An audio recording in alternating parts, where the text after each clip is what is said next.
kita perlu mengkondisikan perbuatan baik yang baik. Artinya perbuatan baik yang berkualitas baik. Kita perlu mengkondisikan ini, ya.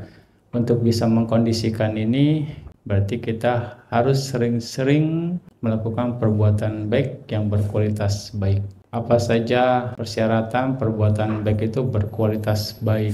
Nah, ada 4 faktor yang menyebabkan perbuatan baik seseorang itu berkualitas baik. Yang pertama yang harus Anda perhatikan adalah caga, kedermawanan Anda. Kedermawanan itu bentuk pelepasan.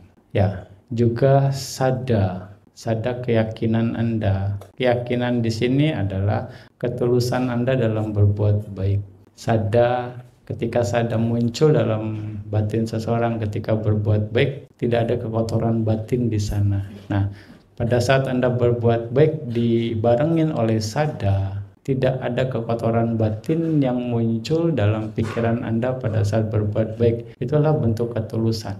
Ya, lalu berikutnya sila, kemoralan. Ini juga akan menambah bobot kekuatan karma baik Anda. Ketika Anda berbuat baik dengan pelaksanaan sila. Nah, hari ini uposatha. Ketika Anda berbuat baik dengan pelaksanaan atas sila, 8 sila, akan berbeda nilainya ketika Anda berbuat baik hanya menjalankan 5 sila.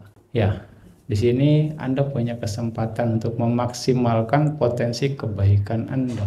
Lalu panya, ya, panya Anda mengerti kebaikan yang Anda lakukan, bahwa kebaikan ini, ya, tujuannya ini, manfaatnya ini, dan Anda juga mengerti hukum karma.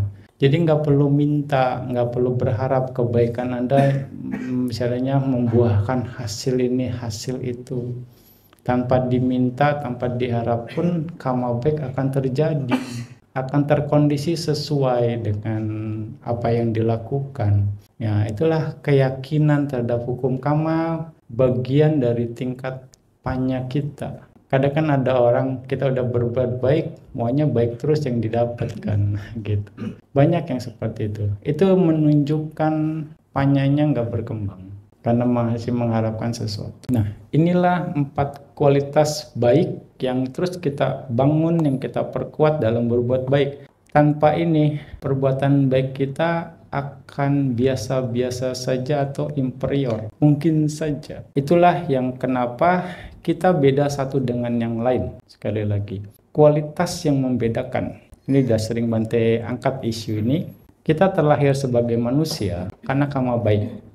Kita terlahir sebagai manusia karena karma baik yang diambil pada saat cuti cita atau menjelang kematian. Tapi bentuk kita berbeda, penampilan kita berbeda, tingkat kepandaian kita berbeda, ya kan, kekayaan kita berbeda, pendidikan kita berbeda, dan kualitas hidup kita berbeda satu dengan yang lain. Itu menunjukkan kualitas kebaikan masing-masing orang berbeda. Ya enggak? Umur boleh sama, tapi ada yang ubanan, ada yang ya agak gimana gitu kan. Manusianya sama, bahkan kembar pun pasti ada bedanya. Itu yang membedakan kualitas. Makanya jangan cuma berbuat baik, ya biasa-biasa saja. Inilah jawaban kenapa kita berbeda satu dengan yang lain.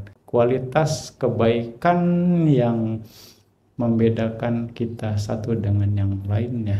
Jadi jangan heran, ya. Bukan artinya Tuhan gak adil sama kita, bukan. Karena potensi karma kita yang membentuk kita. Nah, makanya dari sini Bante sering katakan berbuat baiklah yang baik. Karena perbuatan baik yang baik itulah yang akan kita bawa berikutnya. Yang sudah ya sudah, sekarang kita terima saja kondisi sekarang.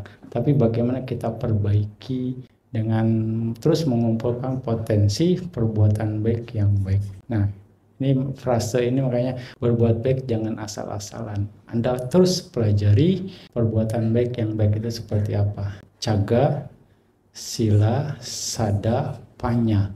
Apalagi ketika Anda sudah ngerti, Anda berbuat baiknya di hari uposatha. Nah, usahakan di hari uposatha Anda jangan miss berbuat baik. Sekali lagi karena ada catatannya. Setiap hari uposatha Anda harus berbuat baik.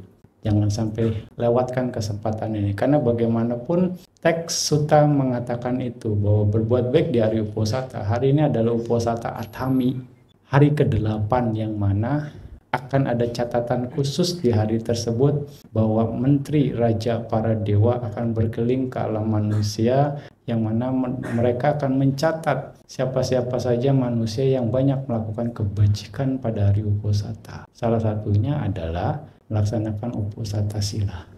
Sering Bante angkat ini supaya Anda bisa paham dan bisa memanfaatkan kesempatan ini dengan baik untuk memaksimalkan kesempatan Anda berbuat baik. Sekali lagi ya, Bante nggak akan bosan untuk cerita ini. Karena apa? Karena Sutta mengatakan ini. Kita referensinya adalah Sutta. Ya, itu yang harus Anda pahami. Jadi ya, Bante harapkan nextnya yang belum bisa Uposatha pada hari Uposatha Sila, pertimbangkan untuk melaksanakan Uposatha Sila. Jadi kita bisa sama-sama melakukan Uposatha Sila di hari Uposatha.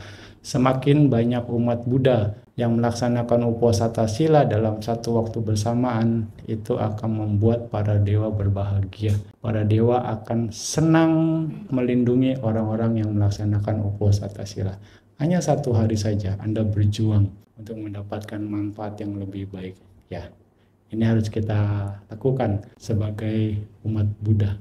Ya, semoga apa yang Bante sampaikan ya semoga bisa menginspirasi Anda dan terus menambah kekuatan Dhamma dengan melakukan kebaikan dengan berbagai cara.